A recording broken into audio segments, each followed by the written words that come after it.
Hello friends, welcome to born to learn YouTube channel. ಇವತ್ತು V T U under V T U S G P ಹಾಗೂ C G P ಎನ ಯಾವ ರೀತಿ calculate ಮಾಡಬೇಕಂತ ನಿಮಗೆ ಅದ್ರ ಬಗ್ಗೆ ಸಂಪೂರ್ಣ ಮಾಹಿತಿನ ಈ ವಿಡಿಯೋದಲ್ಲಿ ತಿಳಿಸ್ಕೊಡ್ತೀನಿ. ಅದಕ್ಕಿಂತ ಮುಂಚೆ ನೀವೇನಾದರೂ ಫಸ್ಟ್ ಟೈಮ್ ನಮ್ಮ ಚಾನಲ್ಗೆ ವಿಸಿಟ್ ಮಾಡ್ತಾರೆ ಸಬ್ಸ್ಕ್ರೈಬ್ ಮಾಡಿ ಹಾಗೂ press the bell icon for more updates. ಈ ವಿಡಿಯೋ ಏನಾದರೂ ಇಷ್ಟ ಆದರೆ ಲೈಕ್ ಮಾಡೋದನ್ನ ಮಾತ್ರ ಮರಿಬೇಡಿ. ಬನ್ನಿ ವಿಡಿಯೋನ ಶುರು ಮಾಡೋಣ. ಸೊ ಮೊದಲು ನೀವು ಎಸ್ ಜಿ ಪಿ ಹಾಗೂ ಸಿ ಜಿ ಪಿ ಕ್ಯಾಲ್ಕುಲೇಟ್ ಮಾಡೋಕ್ಕಿಂತ ಮುಂಚೆ ಈ 5 ಪಾಯಿಂಟ್ ನಿಮಗೆ ಗೊತ್ತಿರಬೇಕಾಗುತ್ತೆ.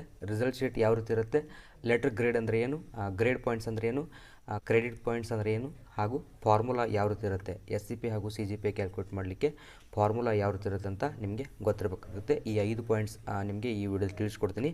ಅದೇ ರೀತಿ ಎಸ್ ಸಿ ಪಿ ಹಾಗೂ ಸಿ ಜಿ ಪಿನ ಯಾವ ರೀತಿ ಕ್ಯಾಲ್ಕುಲೇಟ್ ಮಾಡಬೇಕಂತ ನಿಮಗೆ ತಿಳಿಸ್ತೀನಿ. ಸೊ ಫಸ್ಟ್ ಒನ್, ನೀವು ರಿಸಲ್ಟ್ ಶೀಟ್ ಯಾವ ರೀತಿ ಇರುತ್ತೆ ಅಂದರೆ, ಸೊ ನಿಮ್ಮದು ರಿಸಲ್ಟ್ ಬಂದ ತಕ್ಷಣ ಈ ರೀತಿ ವಿ ಟಿ ಯು ಆಫೀಷಿಯಲ್ ವೆಬ್ಸೈಟಲ್ಲಿ ಈ ರೀತಿ ನಿಮಗೆ ರಿಸಲ್ಟ್ ಶೀಟ್ ಇರುತ್ತೆ. ಇಲ್ಲಿ ಸಬ್ಜೆಕ್ಟ್ ಕೋಡ್, ಸಬ್ಜೆಕ್ಟ್ ನೇಮ್ ಹಾಗೂ ನಿಮ್ಮದು ಸೆಮಿಸ್ಟರ್ ಏನು ಸೆಮಿಸ್ಟರ್ ಬಗ್ಗೆ ಇರುತ್ತೆ, ಮತ್ತು ಯೂನಿವರ್ಸಿಟಿ ಸೀಟ್ ನಂಬರ್ ಹಾಗೂ ಸ್ಟೂಡೆಂಟ್ ನೇಮ್.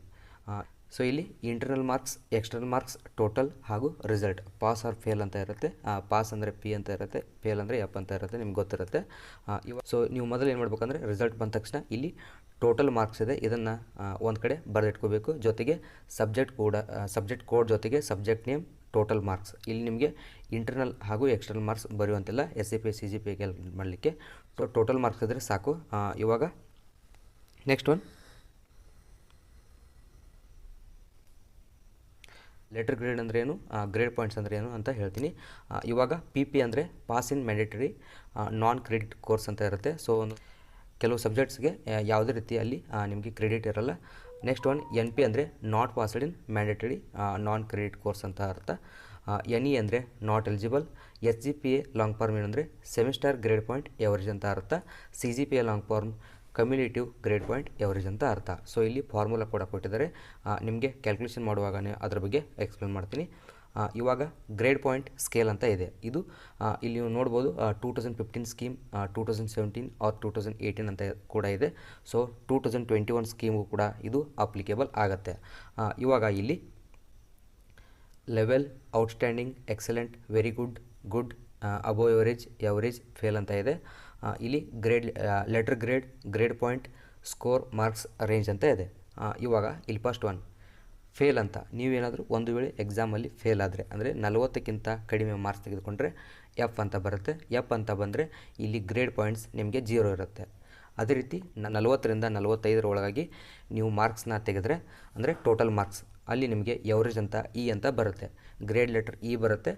ಗ್ರೇಡ್ ಪಾಯಿಂಟ್ 4 ಕೊಡ್ತಾರೆ, 4 ಗ್ರೇಡ್ ಪಾಯಿಂಟ್ ಕೊಡ್ತಾರೆ. ಮತ್ತೊಂದು, ನೀವೇನಾದರೂ ಫಸ್ಟ್ ಸೆಮಿಸ್ಟರ್ ಅಥವಾ ಯಾವುದಾದ್ರೂ ಒಂದು ಸೆಮಿಸ್ಟ್ರಲ್ಲಿ ಫೇಲಾಗಿ ಮತ್ತೊಂದು ಸೆಮಿಸ್ಟ್ರಲ್ಲಿ ಅದನ್ನು ಮತ್ತೊಮ್ಮೆ ಕ್ಲಿಯರ್ ಮಾಡಿದೆ, ಅಂದರೆ ಒಂದು ಸಲ ಫೇಲಾಗಿ ಮತ್ತೊಮ್ಮೆ ಅದನ್ನು ಕ್ಲಿಯರ್ ಮಾಡಿದರೆ ನೀವು 90 ಸ್ಕೋರ್ ಮಾಡಿದ್ರೂ ಸಹ, ಅಂದರೆ ಸೆಕೆಂಡ್ ಅಟೆಂಪ್ಟಲ್ಲಿ ನೀವು 90 ಸ್ಕೋರ್ ಅಥವಾ ಔಟ್ ಮಾಡಿದ್ರೂ ಕೂಡ ನಿಮಗೆ ಗ್ರೇಡ್ ಪಾಯಿಂಟ್ ಯಾವುದು ಕೊಡ್ತಾರೆ ಅಂದರೆ 4 ಎವರೇಜ್ ಇ ಅಂತ ಕೊಟ್ಟು 4 ಗ್ರೇಡ್ ಪಾಯಿಂಟ್ನ ಕೊಡ್ತಾರೆ. ಇದು rules, V T rules. So ನೀವು ಸೆಕೆಂಡ್ ಅಟೆಂಪ್ಟ್ ಏನೇ ಮಾಡಿದರೂ ಸಹ ನಿಮಗೆ ಗ್ರೇಡ್ ಪಾಯಿಂಟ್ ಬರುವುದು 4. ನೆಕ್ಸ್ಟು 45ರಿಂದ 60 ಮಾರ್ಕ್ಸ್ ತೆಗೆದರೆ ನಿಮಗೆ ಅಬೋವ್ ಎವರೇಜ್ ಅಂತ ಡಿ ಅಂತ ಕೊಡ್ತಾರೆ. ಇದಕ್ಕೆ ಗ್ರೇಡ್ ಪಾಯಿಂಟ್ ಇರುವುದು 6. ಅದೇ ರೀತಿ 60ರಿಂದ 70 grade letter C, grade point ಇದಕ್ಕೆ ಇರುವುದು 7. 70ರಿಂದ 80 ಮಾರ್ಕ್ಸ್ ತೆಗೆದರೆ ನಿಮಗೆ ಗ್ರೇಡ್ ಪಾಯಿಂಟ್ 8 ಬರುತ್ತೆ, ಗ್ರೇಡ್ ಲೆಟರ್ ಬಿ ಬರುತ್ತೆ. ಅದೇ ರೀತಿ 80ರಿಂದ 90 ಮಾರ್ಕ್ಸ್ ನೀವೇನಾದರೂ ಟೋಟಲ್ ಮಾರ್ಕ್ಸ್ ತೆಗೆದರೆ ನಿಮಗೆ ಗ್ರೇಡ್ ಲೆಟರ್ ಎ ಅಂತ ಬರುತ್ತೆ, ಗ್ರೇಡ್ ಪಾಯಿಂಟ್ ಇದಕ್ಕೆ ಇರುವುದು 9. ನೀವು 90 ಮೇಲೆ ಜಾಸ್ತಿ ಮಾರ್ಕ್ಸ್ ತೆಗೆದರೆ ನಿಮಗೆ ಔಟ್ಸ್ಟ್ಯಾಂಡಿಂಗ್ ಅಂತ ಕೊಡ್ತಾರೆ. ಆವಾಗ ನಿಮಗೆ ಗ್ರೇಡ್ ಪಾಯಿಂಟ್ ಬರುವುದು 10 ಬರುತ್ತೆ, ಆದರೆ ಗ್ರೇಡ್ ಲೆಟರ್ ಎಸ್ ಇರುತ್ತೆ. ಸೊ ಈ ಲೆಟರ್ ಗ್ರೇಡ್ ನಿಮಗೆ ಅಷ್ಟು ಇಂಪಾರ್ಟೆಂಟ್ ಆಗೋಲ್ಲ, ಬಟ್ ಇದು ಗ್ರೇಡ್ ಪಾಯಿಂಟ್, ಅಂದರೆ ಲೆಟರ್ ಗ್ರೇಡ್ ಮೇಲೆ ಗ್ರೇಡ್ ಪಾಯಿಂಟ್ ಡಿಪೆಂಡ್ ಆಗಿರುತ್ತೆ. ಸೊ ನಿಮಗೆ ಗ್ರೇಡ್ ಪಾಯಿಂಟ್ನ ನೀವು ಅಂದರೆ ಬರ್ಕೊಂಡ್ರೆ ಮುಗೀತು. ಸೊ ಇದನ್ನು ಚಾರ್ಟ್ ನೋಡದೆ ನೀವು ಗ್ರೇಡ್ ಪಾಯಿಂಟ್ನ ಯಾವ ರೀತಿ ಬರೀಬೇಕಂತ ಅದನ್ನು ಕೂಡ ಹೇಳ್ತೀನಿ. ಸೊ ನೀವೇನಾದರೂ ಸಿ ಜಿ ಪಿ ಹಾಗೂ ಎಸ್ ಜಿ ಪಿ ಕ್ಯಾಲ್ಕುಲೇಟ್ ಮಾಡಬೇಕಂದ್ರೆ ನಿಮಗೆ ಗ್ರೇಡ್ ಪಾಯಿಂಟ್ ಕೂಡ ಅತ್ಯವಶ್ಯಕ, ಜೊತೆಗೆ ಕ್ರೆಡಿಟ್ಸ್ ಕೂಡ ಅತ್ಯವಶ್ಯಕ. ಸೊ ಕ್ರೆಡಿಟ್ಸ್ ಯಾವ ರೀತಿ ನೀವು ಬರ್ಕೋಬೇಕು, ಎಲ್ಲಿ ಸಿಗುತ್ತೆ ಅದ್ರ ಬಗ್ಗೆ ಕೂಡ ನಿಮಗೆ ಎಕ್ಸ್ಪ್ಲೇನ್ ಮಾಡ್ತೀನಿ. ಇವಾಗ ನೆಕ್ಸ್ಟ್ ಒನ್,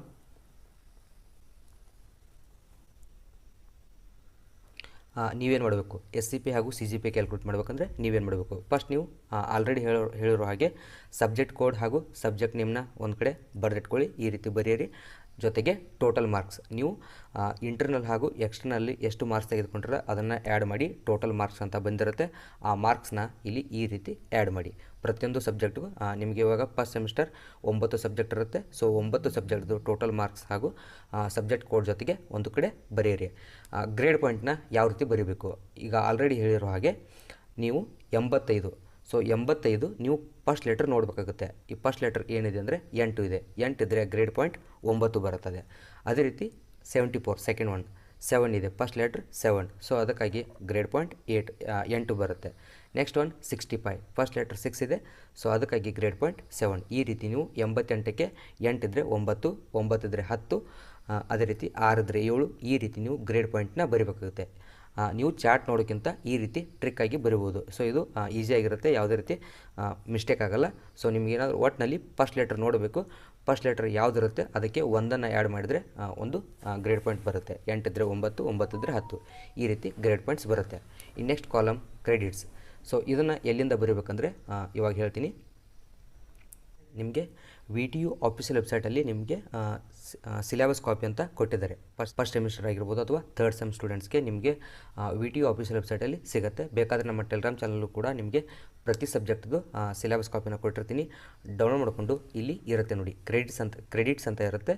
ಸೊ 3 ಪ್ರತಿ ಸಬ್ಜೆಕ್ಟ್ಗೆ ಬೇರೆ ಬೇರೆ ಕ್ರೆಡಿಟ್ಸ್ ಇರುತ್ತೆ. ಇವಾಗ ಇಂಜಿನಿಯರಿಂಗ್ ಫಿಸಿಕ್ಸ್ ಇದಕ್ಕೆ 3 ಇದೆ. ಅದೇ ರೀತಿ ನೆಕ್ಸ್ಟ್ ಒನ್ ಮ್ಯಾಥಮೆಟಿಕ್ಸ್ M1ಗೆ 3 ಇದೆ.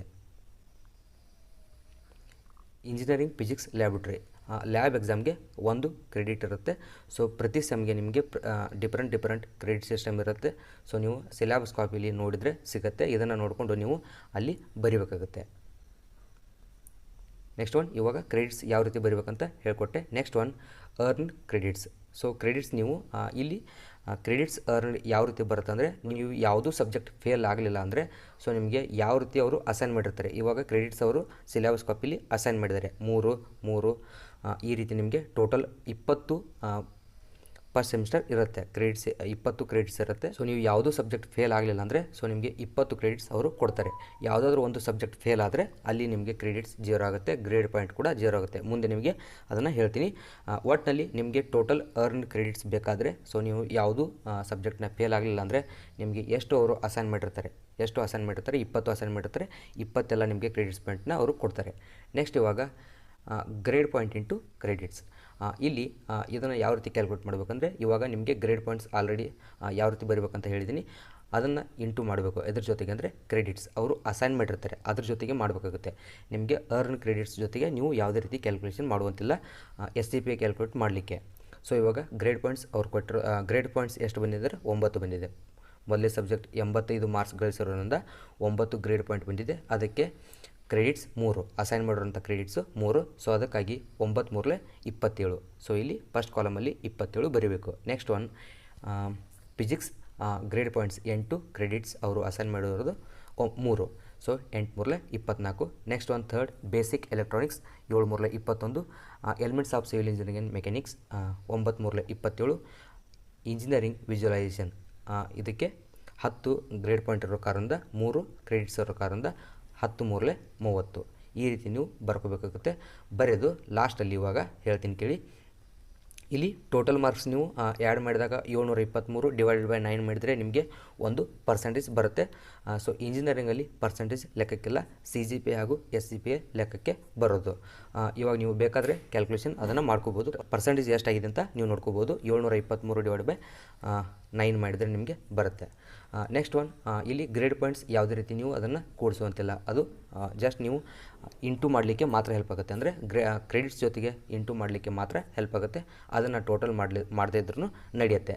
ನೆಕ್ಸ್ಟ್ ಒನ್ ನಿಮಗೆ ಅಸೈನ್ ಮಾಡೋದಂಥ ಕ್ರೆಡಿಟ್ಸ್. ಅವರು ಅಸೈನ್ ಮಾಡೋದಂಥ ಕ್ರೆಡಿಟ್ಸು ಪ್ರತಿ ಸೆಮ್ಗೆ ಡಿಫ್ರೆಂಟ್ ಇರುತ್ತೆ. ಇವಾಗ ಫಸ್ಟ್ ಸೆಮಿಸ್ಟರ್ ಹಾಗೂ ಸೆಕೆಂಡ್ ಸೆಮ್ಗೆ ನಿಮಗೆ 20 ಕ್ರೆಡಿಟ್ ಪಾಯಿಂಟ್ ಇರುತ್ತೆ. ಥರ್ಡ್ ಸೆಮ್ಗೆ ಹೋದರೆ ಅಲ್ಲಿ 24 ಇರುತ್ತೆ. ಅಂದರೆ ಪ್ರತಿ ಸೆಮ್ ನಿಮಗೆ ಚೇಂಜ್ ಆಗುತ್ತೆ.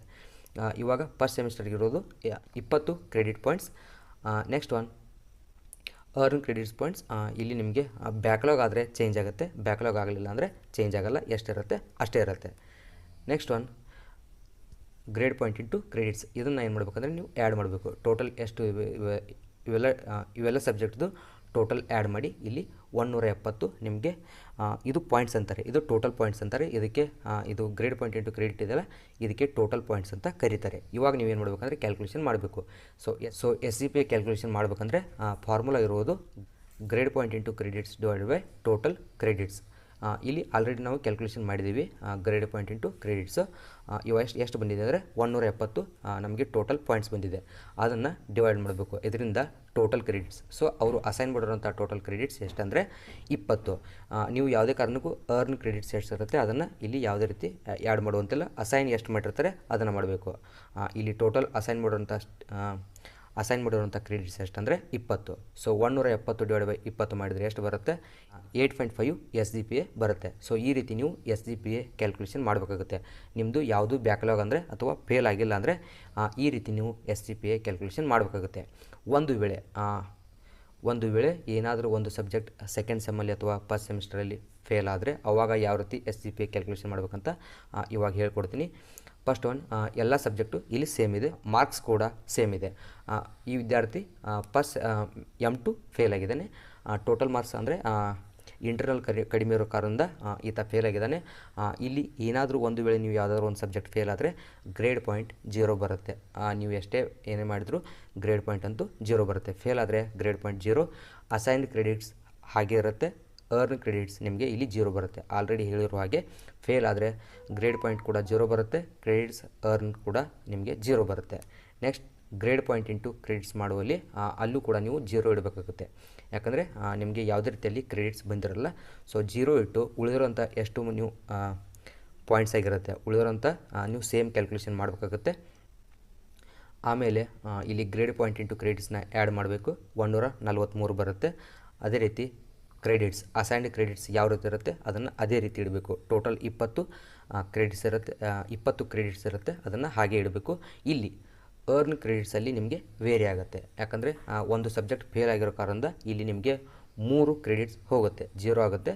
ಅದಕ್ಕಾಗಿ 20ರಲ್ಲಿ 3 ಕಳೆದಾಗ ನಿಮಗೆ 17 ಕ್ರೆಡಿಟ್ಸ್ ನಿಮ್ಮಲ್ಲಿ ಉಳಿಯುತ್ತೆ. ಸೊ ಅದನ್ನು ನೀವು CGPA ಕ್ಯಾಲ್ಕುಲೇಷನ್ ಮಾಡಲಿ ಯೂಸ್ ಮಾಡಬೇಕಾಗುತ್ತೆ. ಇವಾಗ ಫೇಲ್ ಆದವರು ಕೂಡ SGPA ಕ್ಯಾಲ್ಕುಲೇಷನ್ ಯಾವ ರೀತಿ ಮಾಡಬೇಕಂದ್ರೆ same procedure. Grade point into credits already ಮಾಡಿದ್ದೀವಿ, 143 ಬಂದಿದೆ. Divide by total credits. Total credits ಅವರು ಅಸೈನ್ ಮಾಡೋದು ಎಷ್ಟಂದರೆ 20. ಸೊ 143 ಡಿವೈಡ್ ಬೈ 20 ಮಾಡಿದರೆ ಎಷ್ಟು ಬರುತ್ತೆ? SGPA 7.15 ಬರುತ್ತೆ. ಇಷ್ಟು ನೀವು SGPA ಕ್ಯಾಲ್ಕುಲೇಷನ್ ಮಾಡಬೇಕು. ಫೇಲ್ ಆದವರು ಸಹ ಫೇಲ್ ಆಗದೇ ಇರೋರು ಸಹ ನೀವು ಟೋಟಲ್ ಅಸೈನ್ ಕ್ರೆಡಿಟ್ಸ್ನ ಡಿವೈಡ್ ಮಾಡಬೇಕು. ಅಂದರೆ ಟೋಟಲ್ ಪಾಯಿಂಟ್ಸ್ ಡಿವೈಡೆಡ್ ಬೈ ಅವರು ಕೊಟ್ಟಿರೋಂಥ ಕ್ರೆಡಿಟ್ಸ್ನ ನೀವು ಡಿವೈಡ್ ಮಾಡಬೇಕು. ಸೊ ಈ ರೀತಿ ಡಿವೈಡ್ ಮಾಡಿದಾಗ ನಿಮಗೆ SGPA ಬರುತ್ತೆ. ಇನ್ನು CGPA ಯಾವ ರೀತಿ ಕ್ಯಾಲ್ಕುಲೇಷನ್ ಮಾಡಬೇಕು? ಸೊ ಯಾವುದೇ ಕಾರಣಕ್ಕೂ CGPA 1ನೇ ಸೆಮ್ ಮಾತ್ರ ನಿಮಗೆ ಕ್ಯಾಲ್ಕುಲೇಷನ್ ಮಾಡಲಿಕ್ಕೆ ಬರಲ್ಲ. ಯಾಕಂದರೆ ಇದು ಕಮ್ಯುಲೇಟಿವ್ ಗ್ರೇಡ್ ಪಾಯಿಂಟ್ ಎವರೇಜ್ ಅಂತ ಕರೀತಾರೆ. Because first sem, second sem, third sem ನೀವು ಅಪ್ ಟು 8 ಸೆಮ್ವರೆಗೂ CGPA ಫೈಂಡ್ ಮಾಡಬೇಕು.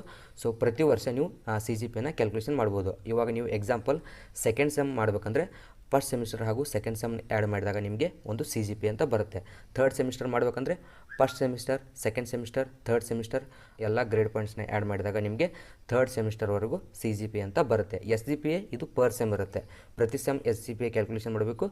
CGPA ಸೆಕೆಂಡ್ ಸೆಮ್ ಆದ ಬಳಿಕ ನೀವು ಕ್ಯಾಲ್ಕುಲೇಷನ್ ಮಾಡ್ಬೋದು. Second sem, third sem, fourth sem up to 8 ಸೆಮ್ವರೆಗೂ ನೀವು CGPA ಕ್ಯಾಲ್ಕುಲೇಷನ್ ಮಾಡ್ಬೋದು. ಆದರೆ ಮೊದಲನೇ ಸೆಮಿಸ್ಟರ್ ಯಾವುದೇ ಕಾರಣಕ್ಕೂ ನಿಮಗೆ CGPA ಕ್ಯಾಲ್ಕುಲೇಷನ್ ಮಾಡಲಿಕ್ಕೆ ಬರಲ್ಲ. ಸೊ ಇವಾಗ CGPA ಕ್ಯಾಲ್ಕುಲೇಷನ್ ಮಾಡಬೇಕಂದ್ರೆ ಫಾರ್ಮುಲಾ ಏನಿದೆ ಅಂದರೆ ಗ್ರೇಡ್ ಪಾಯಿಂಟ್ ಇಂಟು ಕ್ರೆಡಿಟ್ಸ್. ಇದು ಫಸ್ಟ್ ಸೆಮಿಸ್ಟರ್ ಹಾಗೂ ಸೆಕೆಂಡ್ ಸೆಮ್ ಎರಡನ್ನೂ ಆ್ಯಡ್ ಮಾಡಬೇಕು. ಅದರ ಜೊತೆಗೆ ಡಿವೈಡ್ ಬೈ ಅದರಿಂದ ಮಾಡಬೇಕಂದ್ರೆ ಅರ್ನ್ ಕ್ರೆಡಿಟ್ಸ್. ಇಲ್ಲಿ ಇವಾಗ ನೋಡಿ SGPA ಕ್ಯಾಲ್ಕುಲೇಷನ್ ಮಾಡಬೇಕಂದ್ರೆ ಅಲ್ಲಿ ನೀವು ಅವರು ಅಸೈನ್ ಮಾಡಿರುವಂಥ ಕ್ರೆಡಿಟ್ಸ್ನ ಡಿವೈಡ್ ಮಾಡ್ತಿದ್ರಿ. ಆದರೆ ಇಲ್ಲಿ CGPA ಕ್ಯಾಲ್ಕುಲೇಷನ್ ಮಾಡಬೇಕಂದ್ರೆ ನೀವು ಅರ್ನ್ ಕ್ರೆಡಿಟ್ಸ್ ಬ್ಯಾಕ್ಲಾಗ್ ಇಲ್ಲ ಅಂದರೆ ಎಷ್ಟು ಅಸೈನ್ ಮಾಡಿರ್ತಾರೆ ಅಷ್ಟೇ ಇರುತ್ತೆ. ಆಲ್ರೆಡಿ ಹೇಳಿರೋ ಹಾಗೆ ಫೇಲ್ ಆದರೆ ನಿಮಗೆ ಎಷ್ಟು ಯಾವ ಸಬ್ಜೆಕ್ಟ್ ನೀವು ಫೇಲ್ ಆಗಿರ್ತಾರೆ ಅದಕ್ಕೆ ಎಷ್ಟು ಅಸೈನ್ ಮಾಡಿರ್ತಾರೆ ಅಷ್ಟು ನೀವು 0 ಮಾಡಿ ಮೈನಸ್ ಮಾಡಬೇಕಾಗುತ್ತೆ.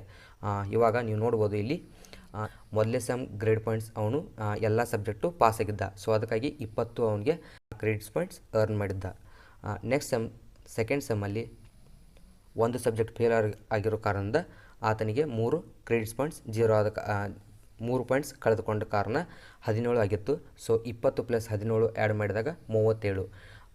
ಸೊ 170 ಪ್ಲಸ್ 143 313 ಆಗುತ್ತೆ. ಡಿವೈಡ್ ಬೈ 37 ಮಾಡಿದರೆ 8.15 CGPA ಬರುತ್ತೆ. ಫಾರ್ಮುಲಾ ಗೊತ್ತಾಯ್ತಲ್ವ? Grade point into credit. ಇಲ್ಲಿ already first semester second sem ಎರಡು ಕೂಡಿಸ್ಬೇಕಾಗುತ್ತೆ. ಸೆಕೆಂಡ್ ಸೆಮ್ 1/4 ಇದೆ, ಫಸ್ಟ್ ಸೆಮ್ 170 ಇದೆ. ನೀವು ಯಾವುದೇ ರೀತಿ ಫೇಲ್ ಆಗಿಲ್ಲ ಅಂದರೆ ನಿಮ್ಮದು ಎಷ್ಟಿರುತ್ತೆ ಅಂದರೆ 170. ಇಲ್ಲಿ ಇದು 0 ಆಗಿರಲ್ಲ, ಎಷ್ಟಿರುತ್ತೆ ಅಷ್ಟೇ ಇರುತ್ತೆ. ಸೊ ಇಲ್ಲಿ ಎಷ್ಟು ಬಂದಿರುತ್ತೆ ಅದನ್ನು ಆ್ಯಡ್ ಮಾಡಬೇಕು. ಈ ರೀತಿ ಫಾರ್ಮುಲಾ ಬರ್ಕೊಂಡು ನೀವು ಕ್ಯಾಲ್ಕುಲೇಷನ್ ಮಾಡಬೇಕಾಗುತ್ತೆ. ಎರಡನ್ನೂ ಆ್ಯಡ್ ಮಾಡಿ ನೀವು ಡಿವೈಡ್ ಮಾಡಿದರೆ ಅರ್ನ್ ಕ್ರೆಡಿಟ್ಸ್ನ ಡಿವೈಡ್ ಮಾಡಬೇಕಾಗುತ್ತೆ. ಆವಾಗ ಡಿವೈಡ್ ಮಾಡಿದಾಗ 8.15 ನಿಮಗೆ CGPA ಸಿಗುತ್ತೆ. ಇವಾಗ ಒಂದು ಸಬ್ಜೆಕ್ಟ್ ಸೆಕೆಂಡ್ ಸೆಮ್ಮಲ್ಲಿ ಒಂದು ಸಬ್ಜೆಕ್ಟ್ ಫೇಲ್ ಆಗಿತ್ತು. ಇವಾಗ ಫೇಲ್ ಆದವರು ಥರ್ಡ್ ಸೆಮ್ಮಲ್ಲಿ ಆ ಸಬ್ಜೆಕ್ಟ್ನ ಕ್ಲಿಯರ್ ಮಾಡಿಕೊಂಡ್ರೆ ಯಾವ ರೀತಿ ಕ್ಯಾಲ್ಕುಲೇಷನ್ ಮಾಡಬೇಕಂತ ಇವಾಗ ತಿಳಿಸ್ಕೊಡ್ತೀನಿ.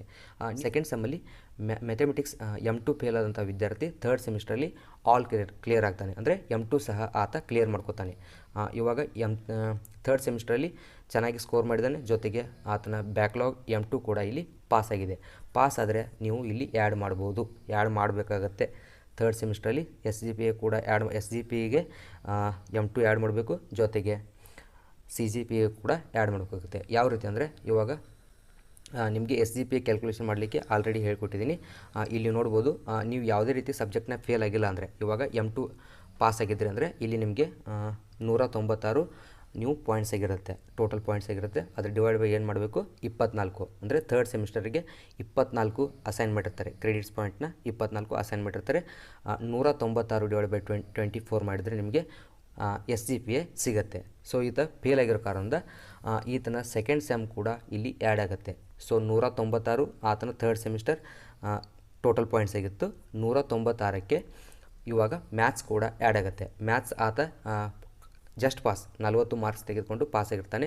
ಸೊ ನೀವು 40 ತೆಗೆದುಕೊಂಡ್ರೂ 95 ಮಾಡಿದ್ರು ಸೆಕೆಂಡ್ ಅಟೆಂಪ್ಟಲ್ಲಿ ನಿಮಗೆ ಈ ಗ್ರೇಡ್ ಕೊಡ್ತಾರೆ. ಈ ಗ್ರೇಡ್ ಅಂದರೆ ಎಷ್ಟು, 4. Next one credits. ಇದಕ್ಕೆ ಅಸೈನ್ ಕ್ರೆಡಿಟ್ಸ್ ಎಷ್ಟಿರುತ್ತೆ ಅಂದರೆ 3 ಇತ್ತು, ಯಾಕಂದರೆ M2ಗೆ 3 ಇತ್ತು. ಜೊತೆಗೆ ಅರ್ನ್ ಕ್ರೆಡಿಟ್ಸ್, ನೀವು ಪಾಸ್ ಆಗಿರೋ ಕಾರಣದಿಂದ ನಿಮಗೆ ಮತ್ತೆ 3 ಕ್ರೆಡಿಟ್ಸ್ ಬರುತ್ತೆ. ಅಲ್ಲಿ 0 ಆಗಿತ್ತು, ಇಲ್ಲಿ ಮತ್ತೆ 3 ಬರುತ್ತೆ. ಥರ್ಡ್ ಸೆಮಿಸ್ಟ್ರಲ್ಲಿ ನಿಮಗೆ 24 ಕ್ರೆಡಿಟ್ಸ್ ಪಾಯಿಂಟ್ಸ್ ಅಸೈನ್ ಮಾಡಿರ್ತಾರೆ. ಜೊತೆಗೆ ನೀವು M2 ಸಹ ಆ್ಯಡ್ ಮಾಡಬೇಕು. M2 ಆ್ಯಡ್ ಮಾಡಬೇಕಂದ್ರೆ ಅದಕ್ಕೆ ಕ್ರೆಡಿಟ್ಸ್ ಪಾಯಿಂಟ್ ಇರೋದು 3. ಸೊ 24ಕ್ಕೆ 3 ಆ್ಯಡ್ ಮಾಡಿದಾಗ ನಿಮಗೆ 27 ಕ್ರೆಡಿಟ್ಸ್ ಪಾಯಿಂಟ್ ಅಸೈನ್ ಆಗುತ್ತೆ. Next earn credits. ಇಲ್ಲಿ ಏನಾದರೂ ಪಾಸ್ ಆದರೆ ಸೊ 24 ನೀವು ಥರ್ಡ್ ಸೆಮ್ ಎಲ್ಲ ಪಾಸ್ ಆಗಿರೋ ಕಾರಣದಿಂದ 24 ನಿಮಗೆ ಕ್ರೆಡಿಟ್ಸ್ ಪಾಯಿಂಟ್ ಅರ್ನ್ ಮಾಡಿರ್ತಾರೆ. ಜೊತೆಗೆ 3 ಕ್ರೆಡಿಟ್ಸ್ ಪಾಯಿಂಟ್ ಅಂದರೆ ಮ್ಯಾಥ್ಸ್ ಕೂಡ ಪಾಸ್ ಆಗಿರೋ ಕಾರಣದಿಂದ ನಿಮಗೆ 3 ಕ್ರೆಡಿಟ್ಸ್ ಮತ್ತೆ ಆ್ಯಡ್ ಆಗುತ್ತೆ. ಸೊ ಆವಾಗ ಕೂಡ 27 ಟೋಟಲ್ ಆಗುತ್ತೆ. 4 grade point into assigned credits 3. So 4 3 12, total 196 plus 12 ಮಾಡಿದಾಗ 208 ಟೋಟಲ್ ಪಾಯಿಂಟ್ಸ್ ಬರುತ್ತೆ. ಟೋಟಲ್ ಪಾಯಿಂಟ್ಸ್ ಆವಾಗ ಏನು ಮಾಡಬೇಕಂದ್ರೆ grade points into credits 208 already calculation ಮಾಡಿದ್ದೀವಿ, divide by total credits. Assign credits 24 third ಸೆಮ್ದು, ಮ್ಯಾಥ್ಸ್ ಕೂಡ 3 ಆ್ಯಡ್ ಮಾಡಿದಾಗ 27 ಆಗಿರೋ ಕಾರಣದಿಂದ 27 ಇಲ್ಲಿ ಡಿವೈಡ್ ಮಾಡಬೇಕಾಗುತ್ತೆ. 208ಅನ್ನು 27ರಿಂದ ಭಾಗಿಸಿದಾಗ ನಿಮಗೆ 7.70 SGPA ಬರುತ್ತೆ. ಇದು ಫೇಲ್ ಆದವ್ರದ್ದು ಸಹ, ಫೇಲ್ ಆಗದೇ ಇರೋದು ಇಲ್ಲಿ 196 ಇರುತ್ತೆ. ಅದರ ಡಿವೈಡ್ ಮಾಡಿದಾಗ ಏನು ಹೇಳಿದೆ 24 ಡಿವೈಡ್ ಮಾಡಿದರೆ ನಿಮಗೂ ಕೂಡ ಒಂದು SGPA ಬರುತ್ತೆ. ಸೊ ಫೇಲ್ ಆದ ಸಬ್ಜೆಕ್ಟ್ ನೀವು ಯಾವ ಸೆಮ್ಮಲ್ಲಿ ಕ್ಲಿಯರ್ ಮಾಡಿರ್ತಾರೋ ಆ ಸೆಮ್ಮಲ್ಲಿ ಆ್ಯಡ್ ಮಾಡಬೇಕಾಗುತ್ತೆ. SGPAಗೆ ಆ್ಯಡ್ ಮಾಡಬೇಕು, CGPA ಕೂಡ ಆ್ಯಡ್ ಮಾಡಬೇಕಾಗುತ್ತೆ. ಯಾವ ರೀತಿ ಆ್ಯಡ್ ಮಾಡಬೇಕಂತ ಇವಾಗ ತಿಳಿಸ್ಕೊಡ್ತೀನಿ. ಇವಾಗ CGPA formula grade point into credits first semester. ಇವಾಗ ಥರ್ಡ್ ಸೆಮ್ ಕ್ಯಾಲ್ಕುಲೇಷನ್ ಮಾಡೋ ಕಾರಣದಿಂದ first semester, second sem, third sem 3 ಸೆಮ್ದು ಗ್ರೇಡ್ ಪಾಯಿಂಟ್ನ ಆ್ಯಡ್ ಮಾಡಿ, ಕ್ರೆಡಿಟ್ಸ್ನ ಆ್ಯಡ್ ಮಾಡಿ ನೀವು ಕ್ಯಾಲ್ಕುಲೇಷನ್ ಮಾಡಬೇಕಾಗುತ್ತೆ. Divide by earn credits first semester, second sem, third sem 3 earn ಕ್ರೆಡಿಟ್ಸ್ನ ಆ್ಯಡ್ ಮಾಡಿ ಡಿವೈಡ್ ಮಾಡಬೇಕಾಗುತ್ತೆ. For example CGPA first semester 170, second sem fail ಆಗಿರೋ ಕಾರಣದಿಂದ 143, ಥರ್ಡ್ ಸೆಮ್ ಮ್ಯಾಥಮೆಟಿಕ್ಸ್ ಆ್ಯಡ್ ಆಗಿರೋ ಕಾರಣದಿಂದ 208. So total 208, 170 plus 143 plus 208 add ಮಾಡಿದಾಗ 521 total points ಆಗುತ್ತೆ. ಇವಾಗ ಡಿವೈಡ್ ಬೈ 64. ಇಲ್ಲಿ CGPA ಕ್ಯಾಲ್ಕುಲೇಷನ್ ಮಾಡುವಲ್ಲಿ ಅರ್ನ್ ಕ್ರೆಡಿಟ್ಸ್ನ ನೀವು ಆ್ಯಡ್ ಮಾಡಬೇಕಾಗುತ್ತೆ. So first semester 20 credits points, ಯಾಕಂದರೆ ಯಾವುದೇ ರೀತಿ ಸಬ್ಜೆಕ್ಟ್ ಫೇಲ್ ಆಗಿರೋದಿಲ್ಲ. ಸೆಕೆಂಡ್ ಸೆಮ್ ಒಂದು ಸಬ್ಜೆಕ್ಟ್ ಫೇಲ್ ಆಗಿದ್ದ, ಸೊ 17 ಅವನ ಹತ್ರ ಕ್ರೆಡಿಟ್ಸ್ ಪಾಯಿಂಟ್ಸ್ ಅರ್ನ್ ಮಾಡಿದ್ದ. 20 ಪ್ಲಸ್ 17 37. ಥರ್ಡ್ ಸೆಮಿಸ್ಟ್ರಲ್ಲಿ ಟೋಟಲ್ ಎಲ್ಲ ಸಬ್ಜೆಕ್ಟ್ ಪಾಸ್ ಆಗಿದ್ದ, ಆದರೆ M2 ಮತ್ತೊಂದು ಸಲ ಪಾಸ್ ಆಗಿರೋ ಕಾರಣದಿಂದ 3 ಆ್ಯಡ್ ಆಗಿತ್ತು ಹೇಳಿರೋ ಹಾಗೆ. ಸೊ 27 ಅವನ ಹತ್ರ ಕ್ರೆಡಿಟ್ಸ್ ಪಾಯಿಂಟ್ಸ್ ಇದ್ದು. 37 + 27 64. So 521 total points divided by 64. Earn credits 64. So divide ಮಾಡಿದಾಗ ನಿಮಗೆ 8.14 CGPA ಬರುತ್ತೆ. ಸೊ ಈ ರೀತಿ ನೀವು CGPAನ ಕ್ಯಾಲ್ಕುಲೇಷನ್ ಮಾಡ್ಬೋದು. ಏನಾದರೂ ಡೌಟ್ ಇದ್ದರೆ ಕಮೆಂಟ್ ಮಾಡಿ, ನಿಮಗೆ ರಿಪ್ಲೈ ಮಾಡ್ತೀನಿ. ಓಕೆ ಫ್ರೆಂಡ್ಸ್, ಈ ವಿಡಿಯೋ ಏನಾದರೂ ಇಷ್ಟ ಆದರೆ ಲೈಕ್ ಮಾಡಿ, ಶೇರ್ ಮಾಡಿ, ಸಬ್ಸ್ಕ್ರೈಬ್ ಮಾಡಿ ಹಾಗೂ press the bell icon for more updates. ನಿಮ್ಮ ಫ್ರೆಂಡ್ಸ್ ಯಾರ್ಯಾರು ಇರ್ತಾರೆ ಅವರಿಗೆಲ್ಲೂ ಕೂಡ ದಯವಿಟ್ಟು ಶೇರ್ ಮಾಡಿ.